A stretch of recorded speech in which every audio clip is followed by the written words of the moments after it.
Selamat datang kembali di sesi telaah mendalam kita. Kali ini kita nggak akan bedah jurnal atau riset yang jelimet ya, tapi sesuatu yang lebih personal. Lebih dekat ke pengalaman nyata gitu ya. Betul. Dan terus terang ini menggugah banget. Kita mau nyelami bab 15 dari buku Dr. Norman Lazarus, The Lazarus Strategy. Judulnya My Aging Story. Kisah penuaan saya. Bab yang sangat personal ini. Iya kan, bab-bab sebelumnya kan banyak ngomongin sains, strategi umum penuaan gitu. Nah, yang ini beda. Unik ya. Kita diajak masuk ke kehidupan Dr. Lazarus sendiri, ngelihat dia nerapin prinsipnya dari usia 55 sampai, 84 tahun. Panjang juga ya perjalanannya. Makanya, misi kita kali ini yaitu gali pengalaman pribadinya, cari inspirasi atau pelajaran buat Anda juga. Penulisnya sendiri sadar loh, orang tua kan kadang skeptis ya sama nasihat. Cenderung gitu ya. Makanya dia milih cerita aja, biar mencerahkan, nggak kesannya menggurui. Tepat sekali. Kekuatan cerita personal itu seringkali lebih ngena ya. Data penting, tapi lihat orang benaran hadapi tantangan penuaan. Dari gemuk sampai adaptasi fisik di usia senja. Itu beda rasanya. Iya, itu kasih perspektif lain. Jadi kita dan Anda juga bisa lihat teori jadi praktek. Yuk kita telusuri bareng-bareng. Oke, mulai dari titik penting nih. Norman di usia 55. Ini soal perang dia lawan obesitas. Jadi ada latar belakang keluarga ibunya yang cenderung gemuk. Dia pakai istilah bertulang besar ya. Eufemisme yang umum. Iya. Mungkin ada yang relate nih. Berat badannya sendiri emang naik turun katanya. Fluktuatif gitu. Terus pemicu, perubahan gaya hidup pas usia 50-an, anaknya udah pada gede, keluar rumah. Fase emptiness gitu ya. Mungkin dia sama istrinya, Jun, mulai lebih nikmatin hidup. Makanan enak, restoran bagus rekomendasi The Good Food Guide, terus camilan kayak malt loaf, fruit cake, coklat, wah. Kedengerannya enak banget sih. Enak, tapi ada harganya. Nah ini contoh klasik ya, gimana perubahan rutinitas, mungkin sedikit balas dendam nikmatin hidup gitu ya, bisa nyalik manfaat olahraga. Padahal mereka aktif loh. Iya, itu dia. Mereka kan sering liburan jalan kaki ke Inggris, Austria, Italia, bahkan napak tilas Southwest Coastal Path. Itu kan jalur berat. Tapi ya itu. Makanan enak dan Dan makan. Karena bosen dia ngaku juga kan, ternyata itu lebih ngefek ke lingkar pinggang. Pelajaran penting nih buat Anda. Aktif aja kadang nggak cukup kalau nggak sadar kita makan apa dan kenapa. terus ada fase denial-nya juga. Ini manusiawi banget sih menurutku. Penyangkalan ya. 26. Tapi bukannya nerima, dia malah nyalahin potongan celananya coba. Biasa itu. Bukan salah saya, salah celananya. Malah dia punya trik pakai ikat pinggang kencang biar lemak perutnya ngegantung di atasnya. Kayak bukan bagian badannya gitu. Pernah nggak sih ngerasa gitu? Iya, eufemisme kayak bertulang besar atau nyalahin celana itu kan mekanisme pertahanan ya. Lebih gampang nyalahin luar daripada ngakuin kondisi badan sendiri. Tapi ya, Nggak bisa selamanya. betul, penyangkalan ada batasnya. Dan momen kesadarannya ini, dramatis juga.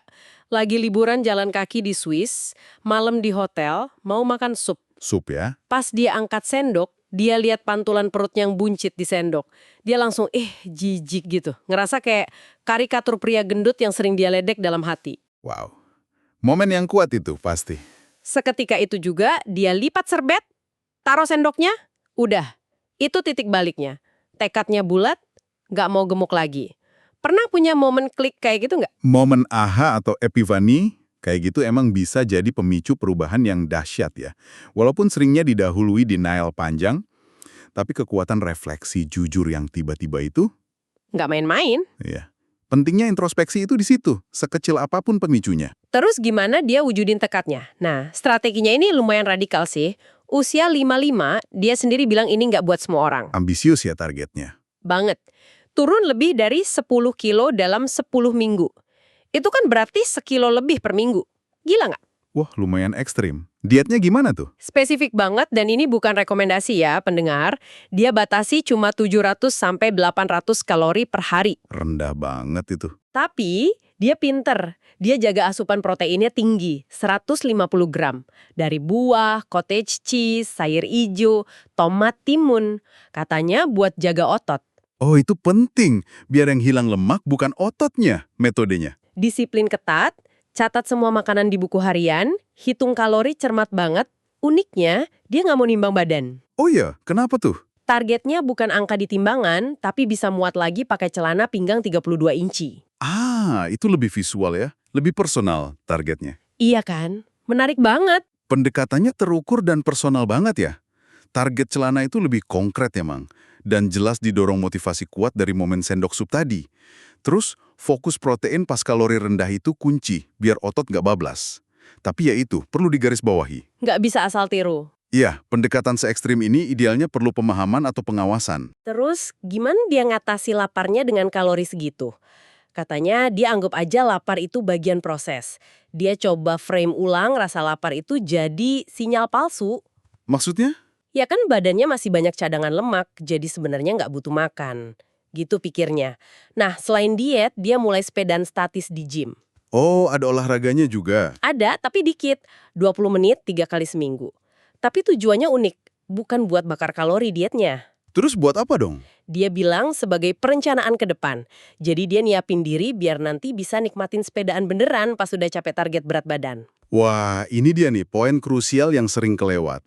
Latihannya bukan cuma bantu diet, tapi bagian dari visi gaya hidup baru. Betul, dia nggak nunggu kurus dulu baru mulai. Dia bangun fondasinya dari awal. Dan hasilnya, Capek target celana 32 inci itu, dan yang penting dia nggak balik ke pola makan lama. Dia adjust ke 1.600-1.800 kalori per hari. fase maintenance-nya berarti berhasil. Kayaknya gitu. Dan dia jadi paham banget soal nilai gizi, kebutuhan kalorinya, plus nemu hobi baru, sepedaan. Nah, fase pemeliharaan dan pemahaman ini intinya, bukan dietnya doang. Buat Anda, pesannya, perubahan berkelanjutan itu butuh visi jangka panjang, bukan cuma solusi instan. Oke, kita loncat nih ke usia 66. Fase ini judulnya keren, penemuan sang naga. Sang naga, kedengarannya seru. Iya, jadi setelah sukses nurunin berat badan, dia tetap aktif. Masih jalan kaki sama Jun, malah naklukin trek-trek kayak Kepler Trek di Selandia Baru. Trek yang lumayan ya itu. Terus dia deskripsiin dirinya itu fisiknya ya rata-rata aja, bukan atlet dari lahir. Olahraga lain biasa aja, ski bisa tapi kan nggak praktis ya di Inggris.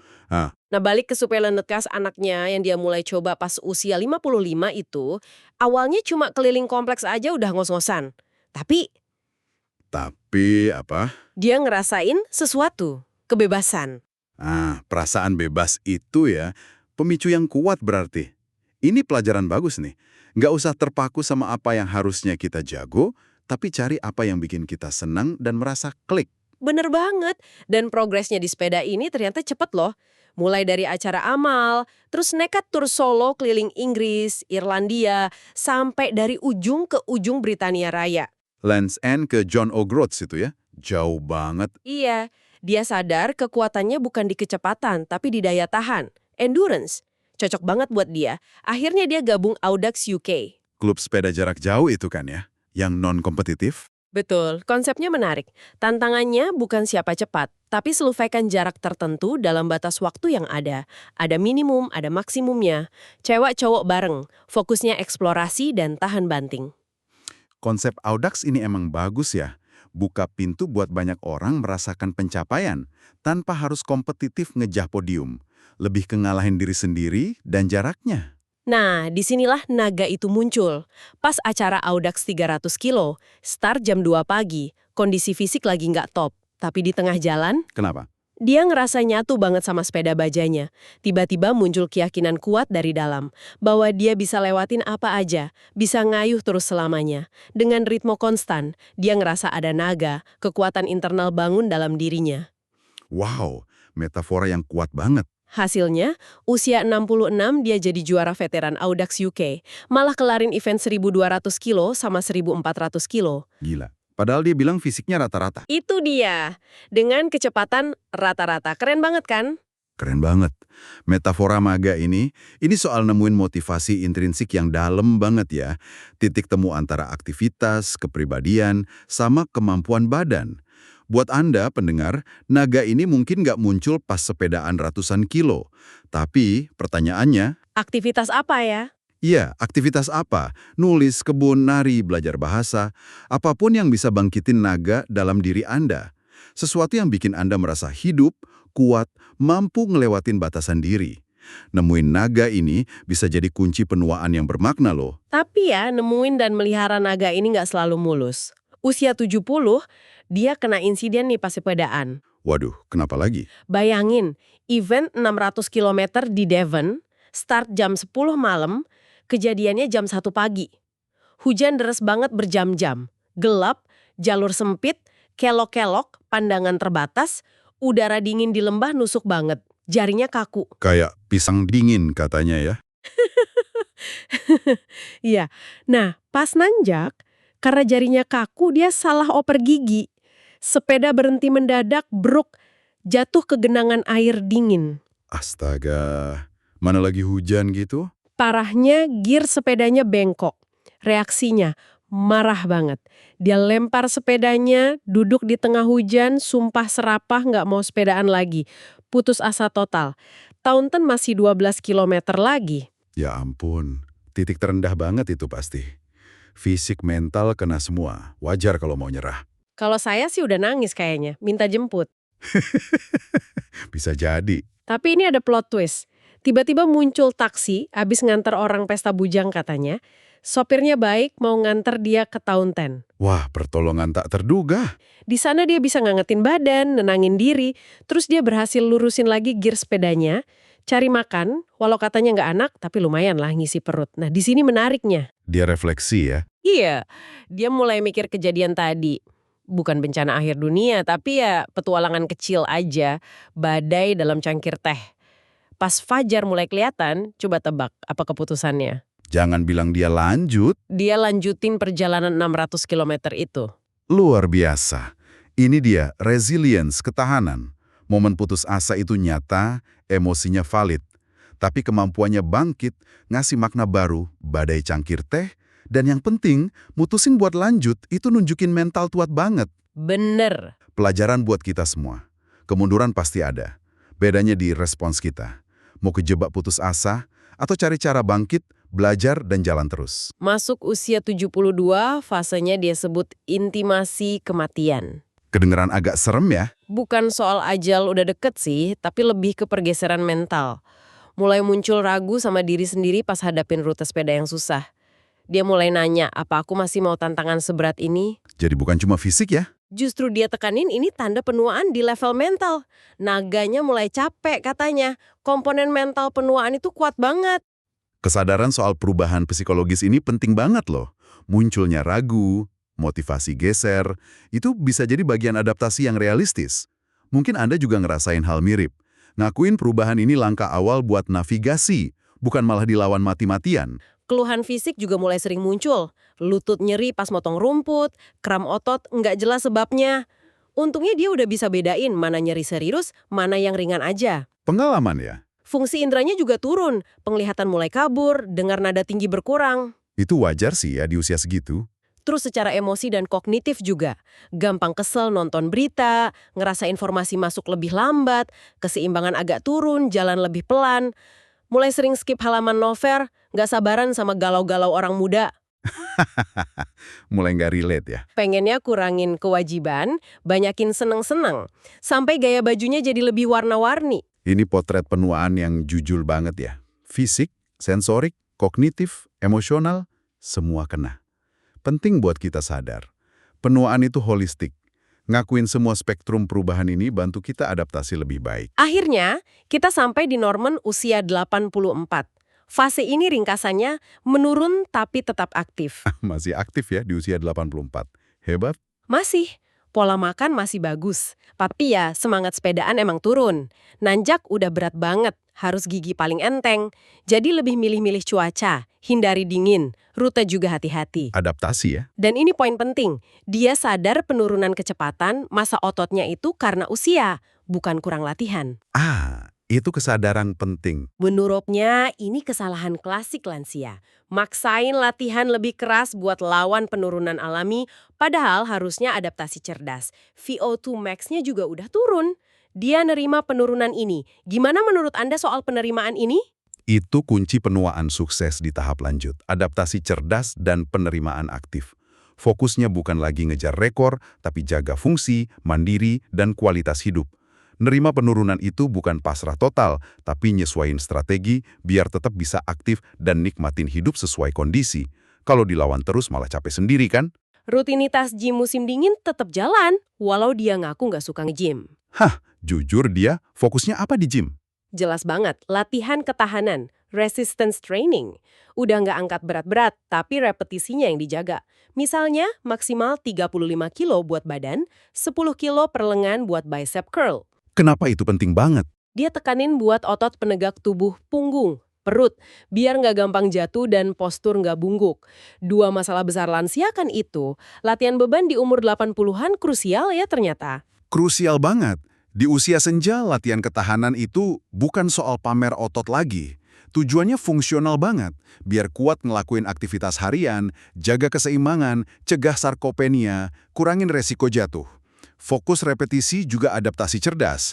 Pesan penting nih buat Anda di usia berapapun, jangan lupain latihan kekuatan. Secara mental, perjuangan belum selesai. Ada dialog internal terus, polisi baik versus polisi jahat di kepalanya. Lawan rasa takut, bisikan negatif soal usia yang nyuruh berhenti. Perang batin ya. Gaya hidup terus disesuaiin. Nggak kerja kebun berat, nggak nyetir malam, cepet capek, perlu tidur siang. Dia juga jadi sensitif banget sama musik latar di tempat umum. Wah, iya ya. Jadi nggak suka berisik. Interaksi pikiran tubuh tetap prioritas. Masih aktif riset biar otak tajam. Sadar banget fungsi kognitif itu kunci.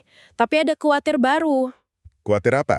Apa dia masih bisa nilai dengan akurat kapan harus beneran berhenti demi selamat? Sama John, istrinya, terus adaptasi. Nonton konser, teater, liburan naik kereta aja. Tapi tetap jaga mandiri. Harapannya? Meninggal pas lagi aktif ya? Iya. Dan dibilang nggak takut kematian. Sungguh gambaran penuaan yang realistis, jujur tapi tetap inspiratif ya. Ada penerimaan penurunan, tapi diimbangi dengan adaptasi proaktif, fisik disesuaikan, mental distimulasi, fokus ke kemandirian dan kualitas hidup. Khawatirnya soal batas kemampuan itu juga refleksi penting. Ini bukan soal anti penuaan, tapi pro well-being di tiap usia. Oke, kita tarik benang merahnya ya. Kisah Dr. Lazarus di bab 15 ini intinya bukan melawan penuaan membabi buta, tapi Menavigasinya secara aktif dan sadar. betul, cerdas gitu. Dari momen kesadaran usia 50, nemuin naga di 60-an, hadapi badai kecil dan ragu di 70-an, sampai fokus adaptasi di 80-an. Ini cerita soal sadar diri, tahan banting, nemuin senengnya bergerak, dan belajar nerima batasan tanpa hilang semangat. Buat Anda, apa nih maknanya? Yang menarik banget itu gimana pendekatannya terus berubah ya. Nggak ada satu resep paten selamanya. Kisah panjang ini kasih kita perspektif jangka panjang yang berharga banget. Ini negasin lagi trinitas dia. Aktivitas, makan, pikiran. Nggak statis ya? Sama sekali nggak. Perlu terus disesuaiin, dikalibrasi ulang, seiring kita jalan di fase hidup yang beda-beda. Fleksibilitas dan adaptasi itu kuncinya. Setuju banget. Dr. Lazarus kan nyatet detail banget ya, bukan cuma fisik, tapi juga pergulatan batinnya, perubahan mentalnya, adaptasi kebiasaannya. Ini jadi bawa kita ke satu pemikiran akhir nih buat Anda renungkan. Apa tuh? Kalau kita lihat perjalanan hidup Anda sendiri sebagai cerita penuaan yang lagi ditulis, aspek apa dari kisah Anda, fisik, mental, kebiasaan, motivasi, yang mungkin perlu Anda amati lebih dekat mulai sekarang? Bukan buat cari masalah ya. Tapi buat dipahami. Iya, buat dipahami sebagai bagian cerita yang bisa nuntun pilihan ke depan. Dan mungkin naga apa yang sebenarnya udah ada atau lagi nunggu ditemuin dan dipelihara dalam diri Anda di usia berapapun Anda sekarang.